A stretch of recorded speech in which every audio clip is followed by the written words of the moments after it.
count of vote in any polling unit characterized by violence. This is according to INEC. According to Professor Mahmoud Yakubu, the chairman of INEC. So Kogi, Imo and Bayelsa, you don't hear them.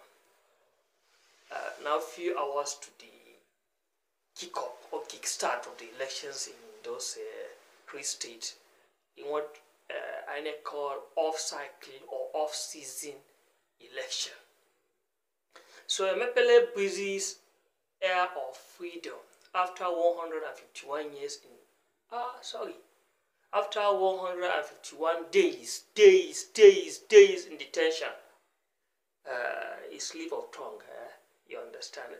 So Emefele is the former civilian governor, the man that changed or redesigned Naira note few weeks to the elections. He says the legal tender surpasses the time that it should be redesigned. As we speak, yes, that the law says the legal tender should be redesigned, even though politicians says that it was targeted against them.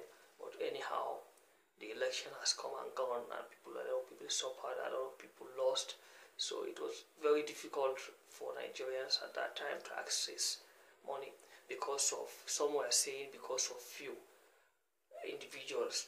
More than 220 Nigerians were punished. So but anyhow, it's no good safe, no matter how, to detain someone for more than 48 hours according to the Constitution of the Republic of Nigeria, and the rule of law is very important. It is not only Emefele, so even the former EFCC chairman Abdulrashid Bawa was detained for months, but he was later released without saying any of his offenses. Well, welcome to Time-Based TV Africa, a channel dedicated to promote good governance, culture, tradition, and anything about Africa. And we always aim to talk to Africans, both at home and diaspora, and promote Africa in all aspects.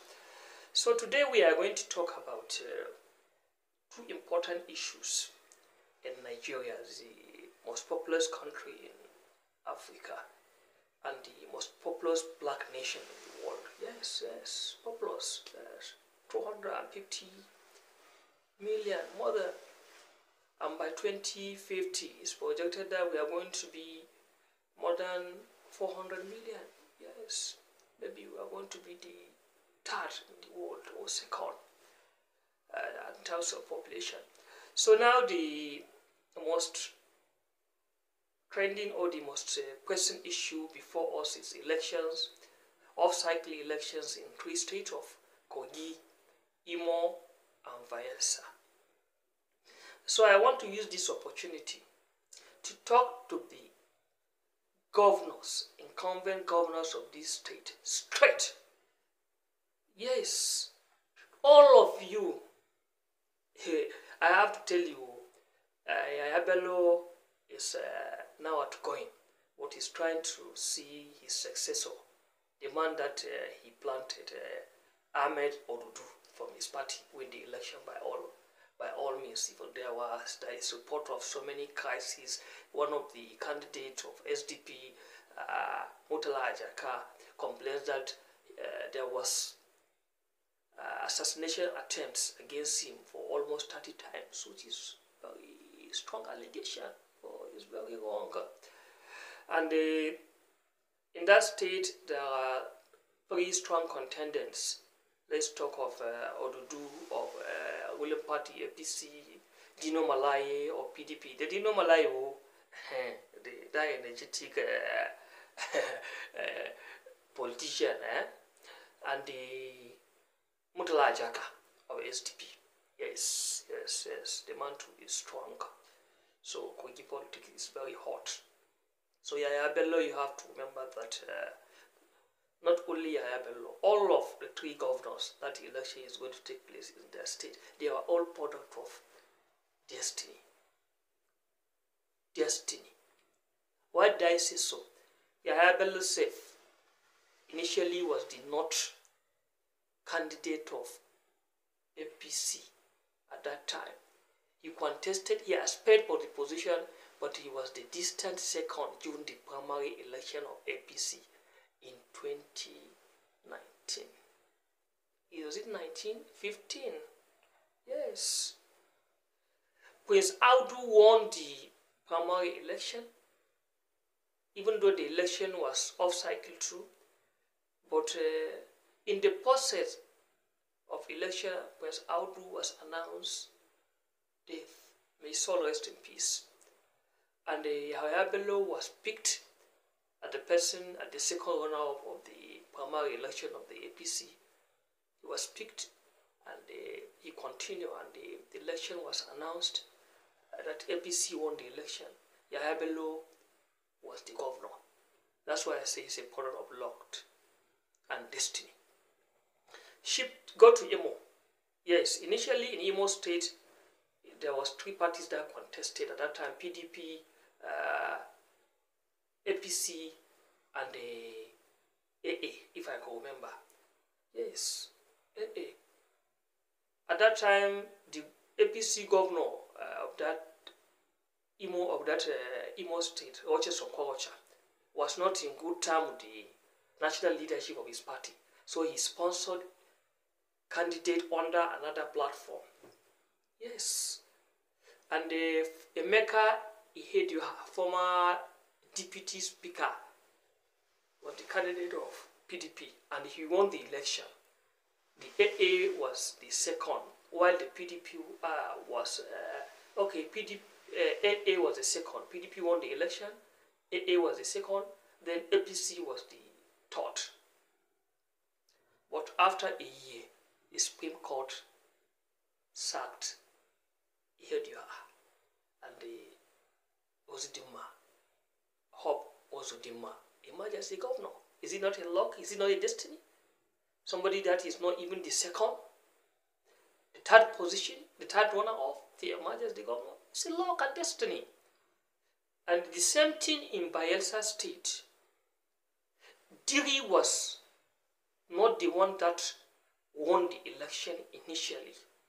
It was APC that won the election. Leon, yes, is his name, Yes, it's that man that won the election. Before his swearing in court, sacked them and asked INEC to withdraw the certificate of return due to the issue of certificate forgery of his running mate, his deputy. Yes. So Diri emerges as the governor under PDP. Is it not luck and destiny? It's a luck and destiny. So you shouldn't take this election as a do or die affair. Whatever God destined, it must happen. As it happened to 3 of you. 3 of you were a product of destiny and luck. So please don't put your state into trouble. Even though the trouble started, like I said, in Kogi State, Ajaka complains that assassinated attempts on him was more than 30 times. In Imo, we have seen what happened. Labour leader, national president of NLC was there, and he was beaten mercilessly, even though he said he was not there for any political reason. He was there for the sake of the issue of labor, between government and labor union, issues of salaries and these and allowances. So it is not good. It is not good. Let the peace reign in your states, because whoever emerges as the governor of this three state will be the chief security officer of the state. And this our mindset of do or die mentality should live, particularly at these three states where they have seen the real handwork of God. Yes, thank God, they are all product of destiny. So the second issue to talk of is that of Emefele. Yes. Okay, before I go to Emefele, INEC made a very good decision, which says it will not count any vote in any polling unit, there is violence, there is ballot snatch, there is fight. So I know we have to say kudos. We have to thank you for this decision, Professor Yakubu. It is good to do that, to cancel any election, any polling unit result where there is a crisis. Even no result, as he said, you will not even count it. So it's good to apply this method. And also the IG of police says he will not tolerate any form of criminality during the election. He deployed enough police to all these 3 states. Okay, it's good, Sha. Let's put heads together so that the election will be smooth and hitch-free. So the second issue to talk of is that of former civilian governor, Godwin Emefele. The Emefele that everybody talk about. Nigeria, we can easily forget. Ahead of 2023 elections, there was sudden announcement of Naira redesign, especially the higher denomination, 1,500 and 200. So at that time, limited time were given to banks. People were rushing to take their old money to the bank, all the notes to the bank, where people were sleeping there. People have to bribe these. Later, banks, commercial banks stopped, CBN. It was not easy. It was not easy, in fact. So people suffered. Even the ones that are like me, collecting petty money to eat, transport myself, buy medicine, going to POS, going to ATM was not easy. Even the POS operators at that time limited their dispense to 1,000 naira at the rate of 100 naira. So if they dispense 10,000 naira, they are making 1,000 out of it. And there was even a point that you have to, when you are collecting 10,000, you have to give 2,000. Because those POS operators, they complain that they have to sleep in the banks before they get money come. So it was difficult. So Emefele was arrested, it could be recalled, was arrested by President Tinubu 5 months ago for some allegations of sponsoring terrorism and acquiring arms illegally. But he was detained for more than 150 days.